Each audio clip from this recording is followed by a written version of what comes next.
Hello friends, एक बार फिर आपका स्वागत है स्टडी टिप्स में। सॉरी, काफी लंबे अरसे के बाद एक बार फिर मैं आपके सामने हाजिर हूं और इस लंबे गैप के लिए आपसे क्षमा चाहता हूं। तो आज इस वीडियो में हम लोग बात करेंगे बीपीएससी मेंस की। जो बीपीएससी मेंस होने वाला है दिसंबर लास्ट से एक्सपेक्टेड है, और जैसा कि आप सबको पता है पीटी हो चुका है 67 और मिड नवंबर में इसका रिजल्ट आने वाला है।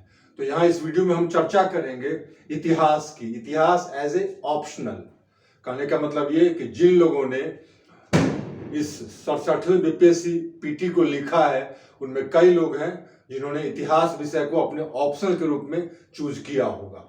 तो मैं आज उसी की बात करूंगा ताकि आपको आगे आने वाले मेंस में क्या और कैसे पढ़ना है इतिहास में, इसकी एक बेहतर समझ हो सके।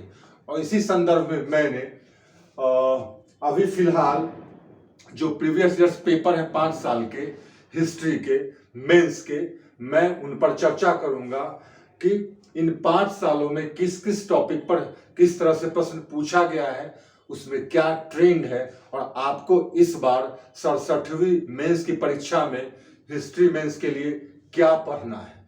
वैसे एक टर्म है गेस, तो यहां मैं ये तो नहीं कहूंगा कि हाँ आपको मैं गेस दे रहा हूं, लेकिन हाँ एक समझ दे रहा हूं जिसके आधार पर आप कुछ टॉपिक्स को बेहतर तरीके से कर पाएंगे और शायद आपको काफी मदद मिलेगी इसमें।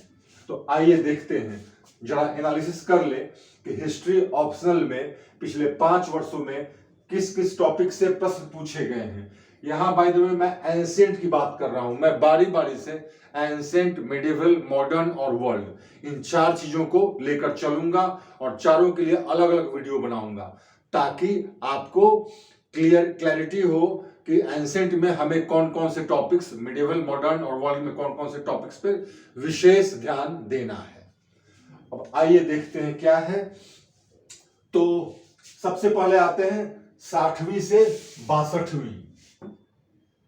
60वीं से 62वीं बीपीएससी मेंस हिस्ट्री ऑप्शनल में क्या पूछा गया था, 63वीं में क्या पूछा गया था, 64वीं में क्या, 65वीं और 66वीं में क्या। जरा इस ट्रेंड को हम लोग देख लें एक बार। तो सबसे पहले देखिए 60 से 62वीं में पूछा गया, जो पहला क्वेश्चन था वो था बौद्ध और वैदिक धर्म के बीच तुलनात्मक, अर्थात दोनों के बीच तुलना पर बेस्ड क्वेश्चन था।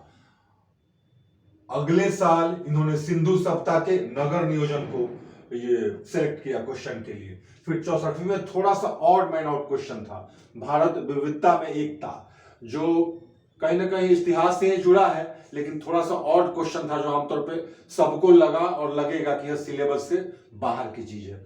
तो इसको आप इस रूप में देखिए, और हमेशा ऐसे प्रश्न नहीं आते हैं, कभी कभी ऐसे आते हैं प्रश्न। 65वीं में आप देखिए बुद्ध और महावीर कर्म संबंधी तुलना, यह प्रश्न था। और 66वीं में फिर सिंधु सभ्यता की विशेषताएं। तो आप देखिए ट्रेंड 60 से 62वीं और यहां 66वीं, 1 2 3 4 5, इन 5 सालों में एक साल बौद्ध और वैदिक धर्म, फिर अगले साल सिंधु सभ्यता, फिर तीसरी बार जो तीसरे साल 64वीं में एक अलग क्वेश्चन ही बिल्कुल अलग था, इसको छोड़ दें तो फिर देखिए 65वीं में बुद्ध और महावीर की तुलना, 66वीं में फिर सिंधु सभ्यता। कहने का मतलब ये कि 60 से 62वीं और 66वीं के बीच में आप देख रहे हैं एक थोड़ा सा आपको ट्रेंड दिख रहा है कि इन्होंने बौद्ध, वैदिक, सिंधु सभ्यता, भगवान बुद्ध और जैन वाला जो चैप्टर है वो सिंधु सभ्यता, और साथ साथ वैदिक, यहाँ वैदिक और बौद्ध का की तुलना बताई गई है 60 से 62वीं में। मतलब बौद्ध और ये कह सकते हैं वैदिक धर्म के बीच तुलनात्मक अध्ययन के आधार पर प्रश्न किया गया था। तो आप देख रहे हैं इस तरह से टॉपिक का रिपीटेशन आपको दिख रहा है, बौद्ध, सिंधु सभ्यता और वैदिक, वैदिक कम मुख्य रूप से। ये आप जानते हैं कि 2 सेक्शंस होते हैं इतिहास में। सेक्शन 1 में ए और बी होता है। ए में एंशिएंट से 3 प्रश्न पूछे जाते हैं। तो आइए, पहला प्रश्न यह था। दूसरा प्रश्न 60 से 62वीं में क्या था, विक्रमादित्य शासन। कहने का मतलब ये क्वेश्चन थोड़ा सा घुमा कर पूछा गया था कि विक्रमादित्य के अंतर्गत जो शासन था वह पिछले शासन से कहीं बेहतर था, ऐसा पूछा गया था एनालिटिकल प्रश्न। तो यह गुप्त काल से था। फिर देखिए 63वीं में क्या किया गया, मौर्य स्रोत पर प्रश्न बनाया गया था। 64वीं में मौर्य वंश से ही फिर प्रश्न था। 65वीं में फिर कलिंग युद्ध से, अर्थात कहीं ना कहीं मौर्य को ही टॉपिक बनाया गया प्रश्न के लिए। और 66वीं में फिर मौर्य साम्राज्य का केंद्रीय प्रशासन।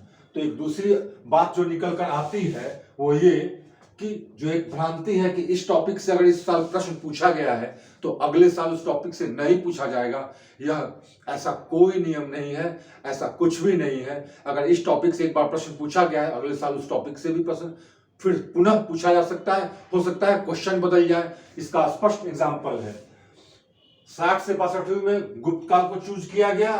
63वीं से लेकर 66वीं तक लगातार आप देख रहे हैं मौर्य साम्राज्य से चारों साल एक प्रश्न पूछे गए हैं। तो यह बात दिमाग से निकाल देना है कि इस टॉपिक से पूछा गया तो अगली बार नहीं पूछेगा, अर्थात उसको बिल्कुल छोड़ देना बहुत समझदारी की बात नहीं होगी। अब आइए तीसरा प्रश्न, एंसेंट से तीसरा प्रश्न क्या था, 60 से 62वीं में पल्लवों का राजनीतिक सांस्कृतिक योगदान। फिर 63वीं में हर्षवर्धन। फिर 64वीं में चोल प्रशासन। 65वीं में समुद्रगुप्त की दोहरी नीति। और 66वीं में फिर गुप्त युग की उपलब्धि। यहां पर आप ध्यान से देखेंगे पल्लव पूछा गया है 60 से 62वीं में, एक बार फिर हर्षवर्धन, फिर एक बार चोल, फिर लगातार 2 बार गुप्त। यहां भी यह जो एक धारणा है इस टॉपिक से पूछा जाएगा तो अगली बार उस टॉपिक से नहीं, यह धारणा फिर खंडित होती है। लगातार 2 बार गुप्त काल से प्रश्न किए गए हैं। स्पष्ट है, आप देख रहे हैं लगातार 2 साल। अब रही बात तो एक और ट्रेंड आप देख पाते हैं यहाँ पे, एक बार पल्लव से पूछा गया है, फिर हर्षवर्धन, पुनः एक बार चोल से, अर्थात चोल और पल्लव दोनों को आपको ध्यान में रखना है। यहां आपने ट्रेंड देखा लगातार 4 बार मौर्य साम्राज्य से।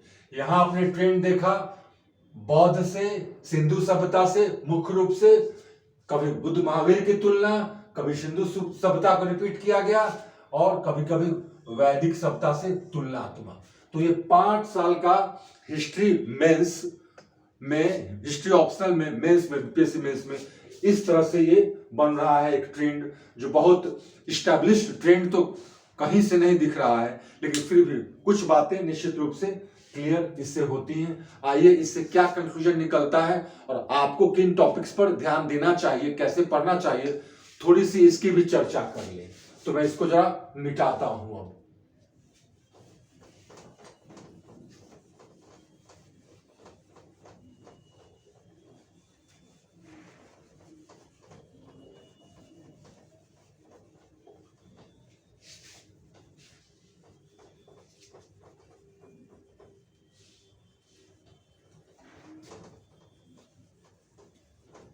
इस पूरे को न मिटाते हुए मैं बस थोड़ा सा स्पेस लेता हूं और आपको आगे ले चलता हूं कि क्या करना चाहिए। आपने जैसा सिलेबस देखा होगा, आपको सिलेबस बिल्कुल बार बार देखना तो चाहिए ही, बल्कि आपकी जुबान पे याद हो जाना चाहिए। देखिए सबसे पहला टॉपिक एंसेंट में क्या आता है, सिंधु सभ्यता, उसके बाद वैदिक सभ्यता आता है, राइट। फिर बौद्ध और जैन वाला चैप्टर आता है, फिर मौर्य साम्राज्य, फिर उसके बाद 200 बीसी से 300 एडी, उसके बाद गुप्त युग, और गुप्त युग के बाद 3, एक हर्षवर्धन, फिर पल्लव और उसके बाद चोल। यहां मैं एक बात साफ कर दूं, जब आप सिलेबस देखेंगे तो आप देखेंगे कि ये चोल वाला जो चैप्टर है वह मेडिवल वाले सेक्शन में दिया गया है। सिलेबस अगर आप ध्यान से देखेंगे, एक बार फिर मैं बता दूं, तो ये चोल एंसेंट वाले सिलेबस के अंतर्गत नहीं लिखा हुआ है, बल्कि जहां से मेडिवल का सिलेबस शुरू होता है वहां पे चोल लिखा है। एंसेंट में वाले सेक्शन में सिर्फ पल्लव लिखा है। लेकिन आपको यह ध्यान रखना है कि अक्सर ये करते क्या है, एंसेंट वाले सेक्शन में ही चोल को मानकर, और एंसेंट वाले सेक्शन में जिसमें 3 प्रश्न पूछा जाता है, आपको तो पता ही है एंसेंट, मिडिवल, मॉडर्न, वर्ल्ड, सबसे 3-3 प्रश्न आते हैं, टोटल 12, जिसमें 6 का आपको उत्तर देना होता है। चोल को मिडिवल से उठाकर वो एंसेंट भी मान लेते हैं, और एंसेंट से चोल से जो प्रश्न करते हैं वो एंसेंट वाले सेक्शन में ही करते हैं। क्लियर? अब आइए देखिए, सबसे पहली बात तो ये है कि आपको कैसे मेंस की तैयारी करनी है, इस बात को ध्यान में रखते हुए एक आपको ओवरऑल स्टडी एक बार कम से कम पूरे सिलेबस का अध्ययन हो जाना चाहिए। और आमतौर पे जिनका हिस्ट्री ऑप्शनल होता है बीपीएससी में, वो एक बार पूरे सिलेबस को पढ़ लिया करते हैं, और पढ़ना भी चाहिए, क्योंकि कोई बहुत फिक्स ट्रेंड तो दिख नहीं रहा है, तो कुछ टॉपिक वो रिपीट कर दे, ऐसी संभावना हमेशा रहेगी। तो इसलिए एक बेसिक अंडरस्टैंडिंग के लिए आपको एक बार सिलेबस को देख लेना चाहिए। हाँ, एग्जाम के पहले आप निश्चित रूप से सिलेक्टिव होते हैं और उसमें कोई खराबी नहीं है, राइट। तो यहां जो बात मैं कहना चाह रहा था कि सिंधु सभ्यता जैसे पूछा है 66वीं में, तो 67वीं मेंस में सिंधु सभ्यता नहीं ही पूछेगा ऐसा कुछ नहीं है। तो सिंधु सभ्यता आप पढ़ लेंगे। आप क्या करेंगे, सिंधु सभ्यता की विशेषता पर विशेष ध्यान न देकर सिंधु सभ्यता के उद्गम या फिर सिंधु सभ्यता का जो पतन हुआ है उसको ध्यान से पढ़ लेंगे, या फिर नगर योजना पढ़ लेंगे। ऐसा करके आप अपना एक क्वेश्चन सिक्योर कर सकते हैं, और यह मानकर नहीं चलना है कि यह नहीं ही पूछेगा। तो आप उद्भव, पतन और सिंधु सभ्यता का उद्भव पतन के अलावे नगर योजना पढ़ लें, जो बहुत ही पॉपुलर टॉपिक है, तो आप सिक्योर रहेंगे। दूसरा, वैदिक सभ्यता आप देखेंगे 66वीं में वैदिक सभ्यता को बिल्कुल टच ही नहीं किया गया है। तो मेरी गुजारिश यह है, और आपसे आप खुद भी समझ सकते हैं कि इस बार आपके लिए वैदिक सभ्यता काफी इंपॉर्टेंट बन जाता है। वैदिक सभ्यता जब मैं बोलूं तो उसका मतलब है ऋग्वैदिक काल और उत्तर वैदिक काल दोनों का तुलनात्मक अध्ययन, सामाजिक, राजनीतिक, आर्थिक और धार्मिक। तो वैदिक सभ्यता को इस बार काफी अच्छे से करना चाहिए, इस बार के लिए वो इंपॉर्टेंट बन जाता है क्योंकि इसको टच नहीं किया गया है।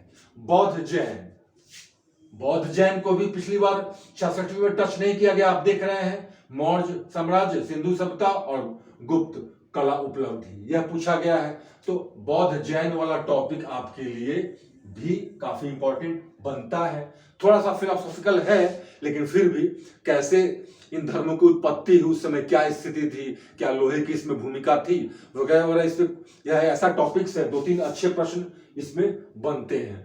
भगवान बुद्ध का सामाजिक संदेश क्या था, या फिर बौद्ध धर्म के क्या विचार हैं, दर्शन से संबंधित हो सकता है कुछ पूछ दे, जैसे एक बार पूछा था कर्म संबंधित सिद्धांत।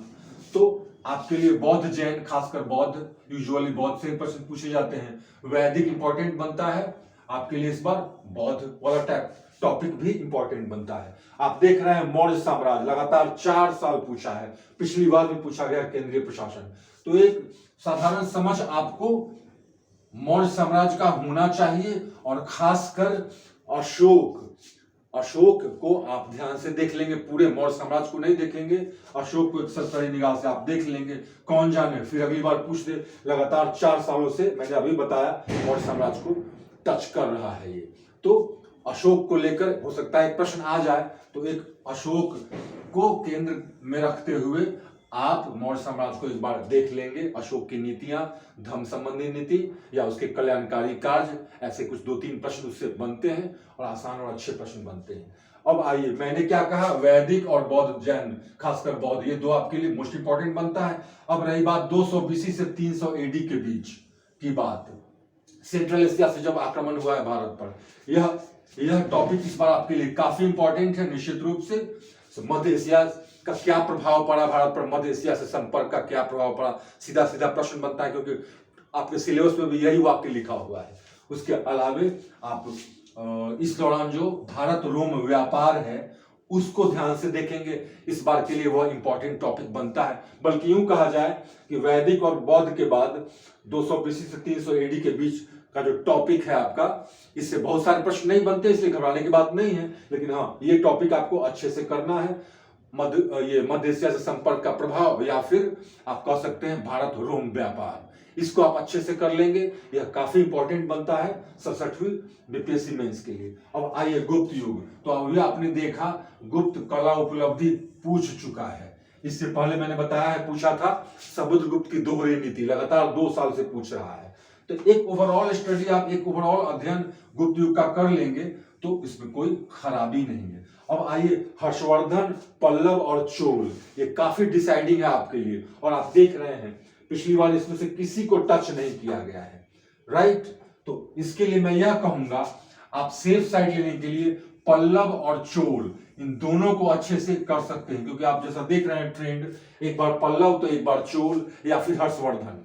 अर्थात गुप्त युग के बाद यही 3 मेजर टॉपिक बनता है मेंस के लिए।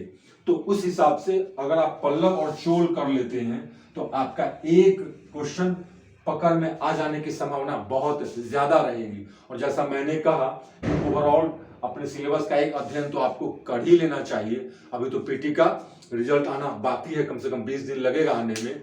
तो आपको एक ओवरऑल अंडरस्टैंडिंग अपने सिलेबस का करने के पश्चात क्या करना है, आपको अच्छे से वैदिक करना है, आपको अच्छे से बौद्ध करना है, आपको अशोक पर थोड़ा ध्यान देना है विशेष रूप से। उसके अलावा 200 बीसी से 300 एडी बहुत महत्वपूर्ण है, इसमें मुख्य रूप से 2 प्रश्न बनते हैं, इसको आपको अच्छे से करना है।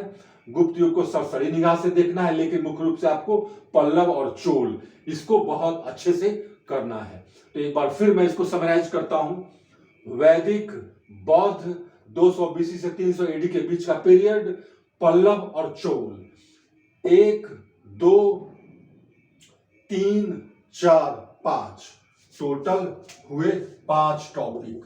कौन? वैदिक, बौद्ध, 200 बीसी से 300 एडी के बीच का पीरियड, पल्लव और चोल, ये 5 टॉपिक अगर काफी अच्छे से करके उस पर आप अपना बिल्कुल अधिकार बना लेते हैं और बार बार लिखने की प्रैक्टिस करते हैं, तो इसका कोई कारण नहीं है कि आपका एग्जाम अच्छा न हो जाए। आपका एग्जाम अच्छा जाना ही जाना है। और सबसे बेस्ट स्ट्रेटजी होती है वह पिछले 2 3 4 साल के एग्जाम में जो आए प्रश्न है उसको खुद से लिखना।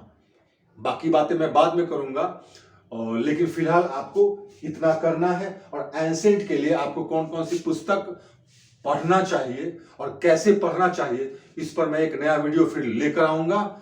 और फिलहाल यहीं तक मैं रुकता हूं और अगले वीडियो का इंतजार कीजिए। Thank you very much.